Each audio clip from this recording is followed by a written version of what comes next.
Hello everyone, आपका स्वागत है तूफान 3.0 बैच में। आप पढ़ रहे थे लाइट रिफ्लेक्शन एंड रिफ्रैक्शन। मैं हूं रमेश। चैप्टर्स को स्टडी पर्पस के लिए हमने डिफरेंट टॉपिक्स में डिवाइड किया हुआ था, जिसमें से ये टॉपिक्स हमने कवर कर लिए थे।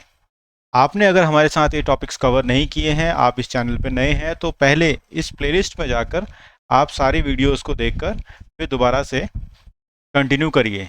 हो सकता है आपको समझने में कोई दिक्कत हो। चलिए शुरू करते हैं। लास्ट क्लास में हमने ये 6 इंटरेस्टिंग कॉनकेव मिरर से डायग्राम्स सीख लिए थे। इसमें से जो सबसे इम्पॉर्टेंट है वो ये लास्ट वाला है, जिसके अंदर एक्चुअल में वर्चुअल एंड इरेक्ट इमेज बनती है। वर्चुअल एंड इरेक्ट, इसलिए आपको इसका तो बहुत अधिक ध्यान रखना है। कई बार डिफ़िकल्टी आती है इस वाले को ड्रॉ करने में, तो इन दोनों की प्रैक्टिस आपको बहुत अच्छे से करनी है। आज की क्लास शुरू करते हैं। मैं आपको समझाना चाहता हूँ कि यहाँ पर ये जो टेबल दे रखी है, ये एनसीईआरटी के टेबल 9.1 से लिया गया है। और यहाँ पर position of object, position of image, size of image, nature of image एक साथ अच्छे से दे रखा है। इसको याद करने का क्या तरीका है, देखिए मैं आपको याद करके बताता हूँ। ऑब्जेक्ट कहाँ है? इन्फिनिटी पे। इमेज कहाँ बन रही है? फोकस पे। अगर ऑब्जेक्ट फोकस पर है तो इमेज कहाँ बन रही है? इन्फिनिटी पे। तो ये दोनों आपस में एक दूसरे से मिल रहे हैं। अब देखिए, ऑब्जेक्ट कहाँ है? बियॉन्ड सी, सी के पीछे। इमेज कहाँ बन रही है? Between F and C. अगर object between C and F होता है तो इमेज कहाँ बन रही है? Beyond C. तो ये दोनों आपस में मैच हो रहे हैं। ठीक ऐसे ही आप देखेंगे, ऑब्जेक्ट अगर सी के पास है तो इमेज भी सी पर ही बन रही है, और ऑब्जेक्ट पी एंड एफ के पास है तो फिर इमेज मिरर के अंदर कहीं पर बन रही है। तो एक्चुअल में आपको ये दोनों तो याद करने पड़ेंगे, ये और ये दोनों याद करने पड़ेंगे। बाकी चार तो आपस में आपको अच्छे से याद हो जाएंगे। उसके बाद एक चीज़ और है, यहाँ पे देखिए, ये शुरू के जो 5 हैं वो रियल एंड इन्वर्टेड इमेज बन रही है। रियल एंड इन्वर्टेड इमेज बन रही है। सिर्फ लास्ट ही एक ऐसा है जो एक्सेप्शनल केस है, ये वर्चुअल एंड इरेक्ट इमेज। तो ये आपको लास्ट वाले को याद करना होगा। तो यहाँ से आपने ये याद कर लिया। इसके बाद और भी आसान है समझना। पहले लिखेंगे डिमिनिस्ट। डिमिनिस्ट, तो डिमिनिस्ट के आगे हाईली डिमिनिस्ट, फिर डिमिनिस्ट, और फिर सेम साइज, फिर लार्ज, हाईली एनलार्ज और एनलार्ज्ड। मतलब यहाँ पे एनलार्ज्ड है और यहाँ एनलार्ज्ड है, एक हाईली एनलार्ज्ड है। तो इस तरीके से इस सीक्वेंस में आप याद करेंगे। इसको थोड़ा सा पीछे जाकर दोबारा देखिएगा, आपको आसानी से याद हो जाएगा। इसका स्क्रीनशॉट ले लीजिए, आपको आसानी होगी याद करने में। यूज़ ऑफ कॉनकेव मिरर की बात करते हैं। कॉनकेव मिरर, बड़ी कॉनकेव मिरर का इस्तेमाल होता है सोलर फर्नेसेस के अच्छे उपयोगिता के लिए। यहाँ पर हमने सोलर कुकर ले रखा है और यहाँ पे हमारे पास है कॉनकेव रिफ्लेक्टर, मतलब कॉनकेव मिरर का ये रिफ्लेक्टर जितनी भी पैरेलल लाइट आती है उसको वह फोकस के ऊपर इकट्ठा करता है, और फोकस पे ही हमने अपना सोलर फर्नेस कुकर रख रखा है जो आसानी से हीट हो जाता है।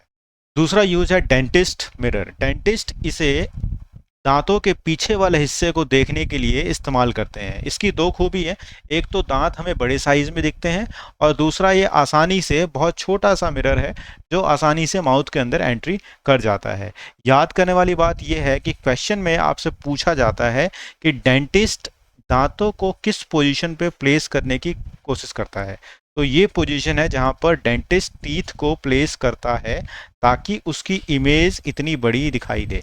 कौन सी पोजीशन है? एफ और पी के बीच में। एफ और पी के बीच में डेंटिस्ट जो है वो दांतों को प्लेस करता है ताकि इमेज बड़ी दिखाई दे। कॉनकेव मिरर का इस्तेमाल सर्च लाइट में किया जाता है। सर्च लाइट मीन्स एक बड़ी सी बिल्डिंग के ऊपर ये वॉचमैन सर्च लाइट को लेकर खड़ा है। व्हीकल हेडलाइट्स में और टॉर्च में इसका इस्तेमाल होता है। यहाँ पर भी पूछा जाएगा कि क्यों इसका इस्तेमाल यहाँ पर होता है, तो आपने फिर वही बताना है कि यहाँ पर बल्ब है और बल्ब से जो लाइट रे निकलती है वो सीधी हो जाती है, यानी पैरेलल हो जाती है प्रिंसिपल एक्सिस के। तो प्रिंसिपल एक्सिस के पैरेलल होने के कारण यहाँ बहुत सीधी बीम ऑफ लाइट निकलती है। सीधी बीम ऑफ लाइट निकलने की वजह से हमें आगे का ऑब्जेक्ट आसानी से अच्छे से दिखाई देता है। सेविंग मिरर में भी यही होता है कि जब कॉनकेव मिरर में हम देखते हैं सेविंग करते वक्त तो हमारा चेहरा उसमें बहुत बड़ा दिखाई देता है, इसलिए इसका इस्तेमाल सेविंग मिरर में होता है। आइए अब हम समझ लेते हैं रियल इमेज किसे कहते हैं। कई बार पूछा जाता है, कहा जाता है कि रियल इमेज किसे कहते हैं। तो मैं आपको बताऊं, रियल इमेज में एक्चुअली लाइट रे रिफ्लेक्ट होने के बाद मीट करती हैं। दूसरा, इसे बनने के लिए एक स्क्रीन की जरूरत होती है, एक स्क्रीन होगा तभी यहाँ पर लाइट रे मिलेंगी और वहां पर इमेज बनेगी। हमेशा से ऐसा होता है कि रियल इमेज उल्टी बनती है। उल्टी का मतलब है इन्वर्टेड होती है। अब यहाँ पे देखिए, ये एक ट्री है, इस ट्री का, इतने बड़े ट्री का जो विंडो से बाहर है उसकी इमेज हम कॉनकेव मिरर की सहायता से रिफ्लेक्टर एक स्क्रीन पर बना रहे हैं, एक छोटी सी स्क्रीन पर बना रहे हैं, और ट्री हमेशा उल्टा बन रहा है। देखिए, तो यहाँ पर ये इन्वर्टेड बन रहा है, उसके बाद स्क्रीन के ऊपर बन रहा है और लाइट रे एक्चुअल में मीट हो रही है। ये है हमारी वर्चुअल इमेज। वर्चुअल इमेज में कभी भी ऐसा नहीं होता कि लाइट रे आपस में मिल रही हो, हमेशा मिरर के अंदर ही इमेज बनती है। कभी ऐसा नहीं होता कि स्क्रीन के ऊपर बन रही है और स्क्रीन को आप टच कर सकते हो, लेकिन मिरर के अंदर इमेज को आप टच नहीं कर सकते। डायरेक्ट मतलब हमेशा सीधी बनती है, और वर्चुअल इमेज हमेशा प्लेन और कॉन्वेक्स मिरर के केस में ही हो सकता है। सिर्फ एक केस ऐसा है कॉनकेव मिरर का, लास्ट वाला केस, डेंटिस्ट मिरर वाला केस, डेंटिस्ट पोजीशन वाला केस, जहां पर वर्चुअल इमेज बनती है। तो आज की वीडियो में बस इतना ही। अगले वीडियो में मैं आपको बहुत इंटरेस्टिंग कॉन्वेक्स मिरर से बनने वाली इमेजेस के बारे में बताऊंगा। Thank you.